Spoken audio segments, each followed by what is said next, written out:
Shalom. Before I begin this video, first and foremost, I want to give all praise, honor, and glory to Yahweh, Bahashem, Yahweh Shai, Rahawa Kakwadash. Double honors to the apostles and the elders of Great Millstone that I continuously rule very well. That's feeding the flock through the spirit and power of Yahweh Bahashem Yahweh Shai. And Shalom to the whole elect that is also spreading this ministry and this gospel to the other members of the whole elect in all faith, truth, and sincerity.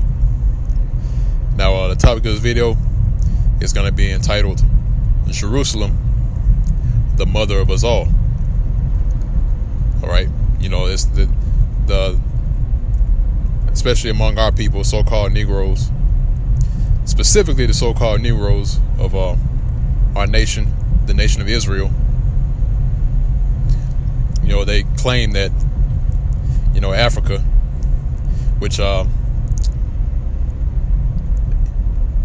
Africa is not the name of that original land, you know, in the place what they call Africa, because that word Africa, or the name Africa, came from a Roman general by the name of Leo Scipio Africanus. All right.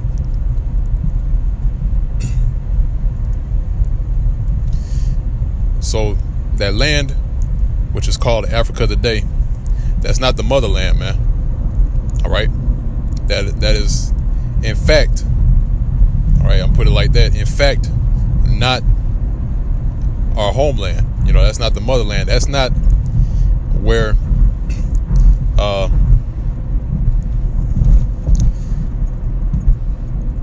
that's not where all civilization started, man. Okay, you know, if you want to call it that, civilization, but really, everything started in the land which is known today as Israel. Okay, and actually, it started in Jerusalem.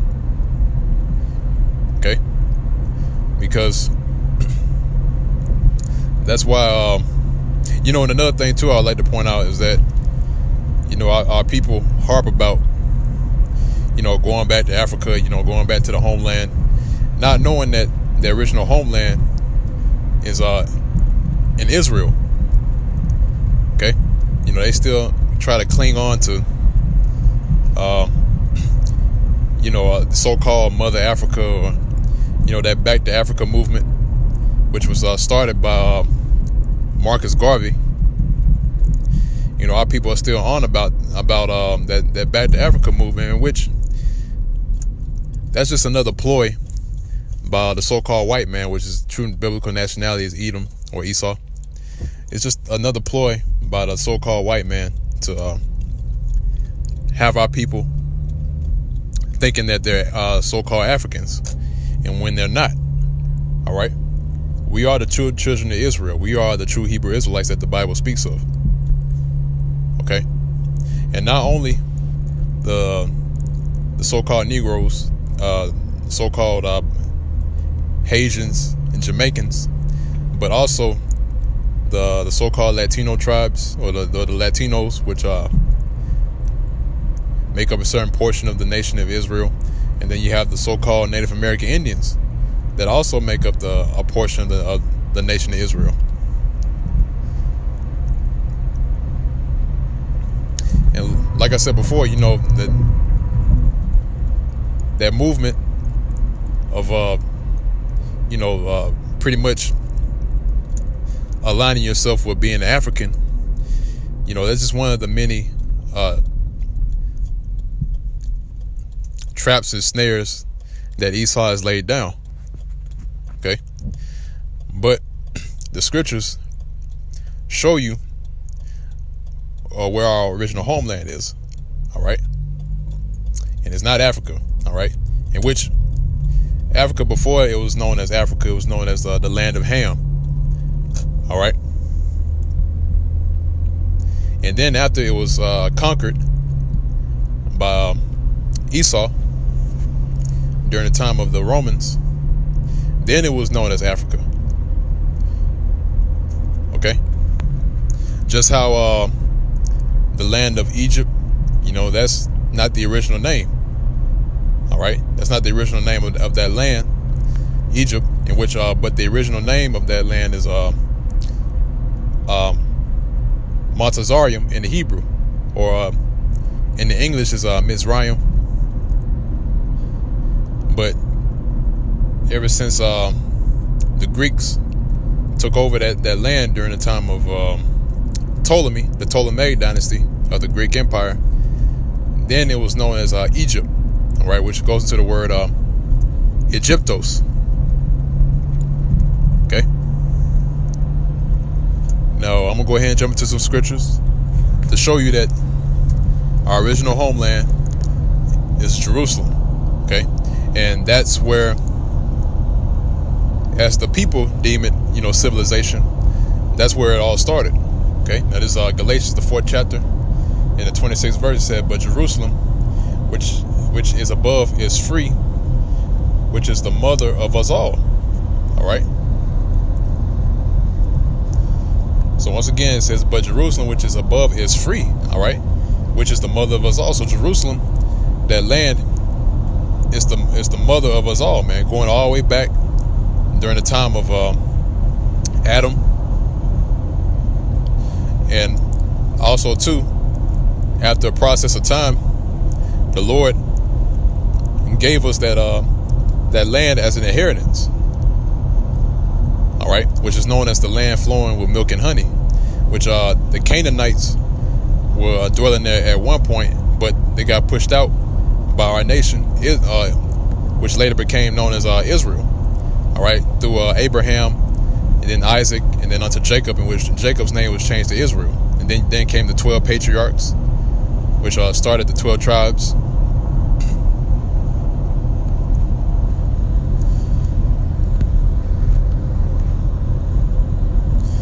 So now I'm gonna grab another precept. This is the book of Genesis, the 2nd chapter, and the 8th verse. And this is another scripture to show you that land, which is known as Jerusalem today, is in fact the motherland. All right, and that land belongs to our people, so-called Negroes, Hispanics, and Native Americans. But yet you have these gutter rats, the so-called Jews. They call themselves Jewish, which they're not the Jews, man.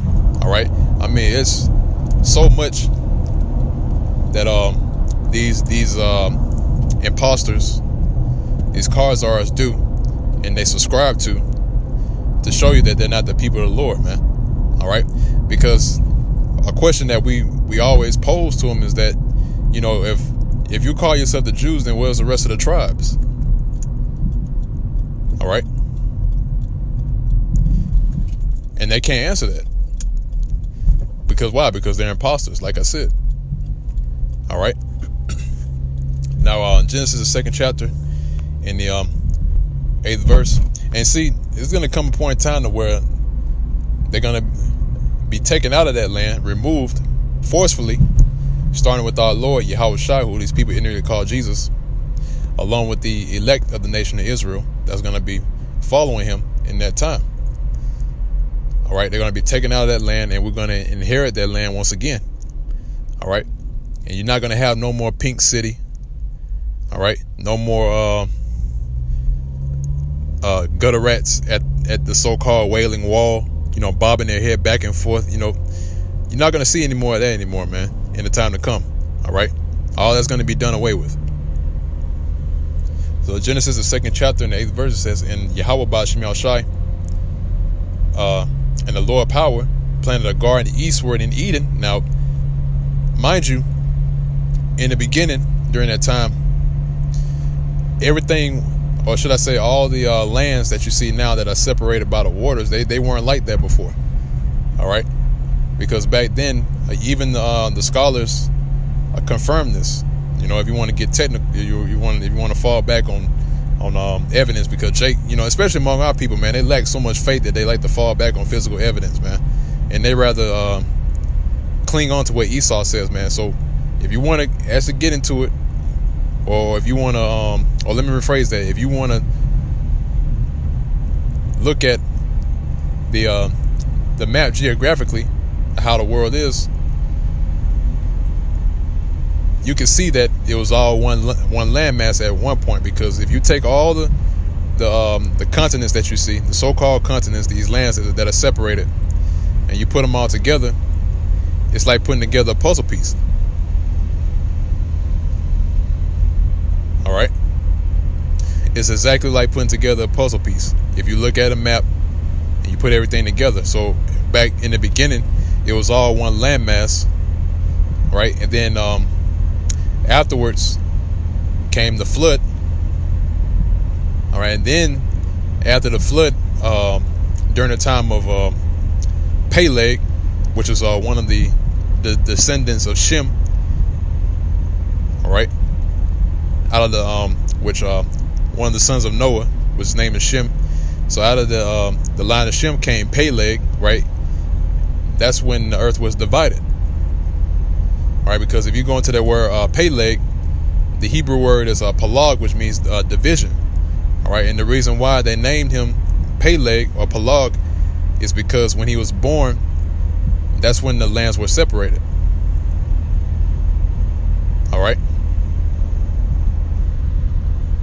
So once again, like I said before, back in the beginning, it was all one landmass, right? Or, you know, if you want to put a term on it, you know, the term that they use nowadays is Pangea. All right. Now, this is Genesis, the 2nd chapter, in the 8th verse. It says, "And the Lord power planted a garden eastward in Eden," right? And that word Eden is in the Hebrew is Aidan, which means paradise. Okay, so the Lord power planted a garden eastward in Eden, right, towards the east. Okay, and there he put the man whom he had formed, which is Adam. All right, so once again, like it was all one landmass, and eastward, right, in the east, he put the garden. All right, because that whole landmass was known as Eden or Aidan, which means paradise. All right, because the earth was created for our enjoyment. All right, it was made, like the scriptures say, the world was made for our sakes. All right, but then when Adam transgressed, then that's when things started to fall apart. All right, then you had the flood that came because the wickedness that was on the planet Earth. So now the lands are divided. Okay.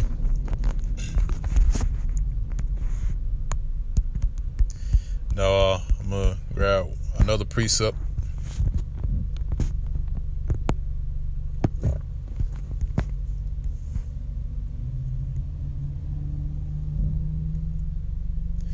Because the scriptures specifically speak about the eyes of the Lord being in that land, which is Jerusalem. You know, if I can get it real quick, Slocky, you know, it might take me some time. I'm in transit right now.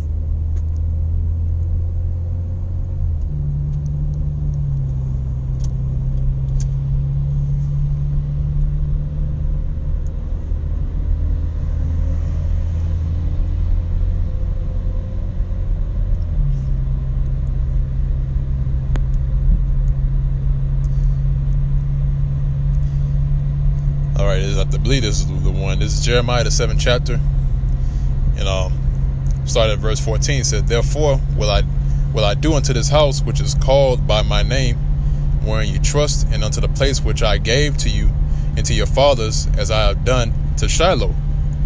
And I will cast you out of my sight, as I have cast out all your brethren, even the whole seed of Ephraim." So the sights of the Lord is on Jerusalem. All right. The eyes of the Lord are upon that land. All right. Why is that? Because that land is special towards the Heavenly Father, Yahweh Ba'ashem Yahushai. All right. That's why when you go into Galatians, like I read earlier, it says Jerusalem, which is free, is the mother of us all. All right. That's the same place put man there to enjoy the earth. All right, that was the garden that was there, that was planted in Eden. Okay, which once again is known as Jerusalem. So it's not Africa, man.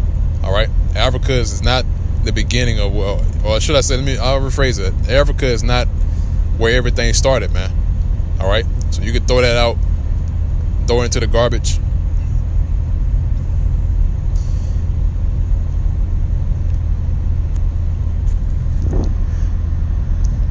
And that just goes to show you that, the scriptures, geographically, if you're speaking about the geography, scriptures cover everything, man. All right. And this is just one of the examples showing you how much power does the scriptures have, man. How much power this Bible has. All right. That's known as the mysteries of the Bible.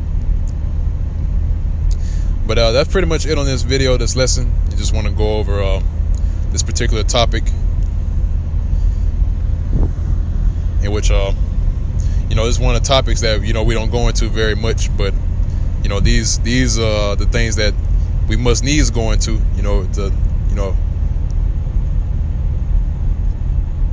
especially for the newer brothers that are coming in, and also serves as a refresher. Okay, so Lord's will, this was edifying to the body of Yahweh Ba'ashem Yahushai, to the members of the Hof Elect. And with that, once again, I want to give all praise, honor, and glory to Yahweh Ba'ashem Yahushai, Rahawah Kakwadash. Double honors to the apostles and the elders of Great Millstone that still to this very day continually rule very well. And shalom and peace and safety to the Hof Elect that's continually plowing in his work, that's laboring to enter into the rest in all faith, truth, and sincerity.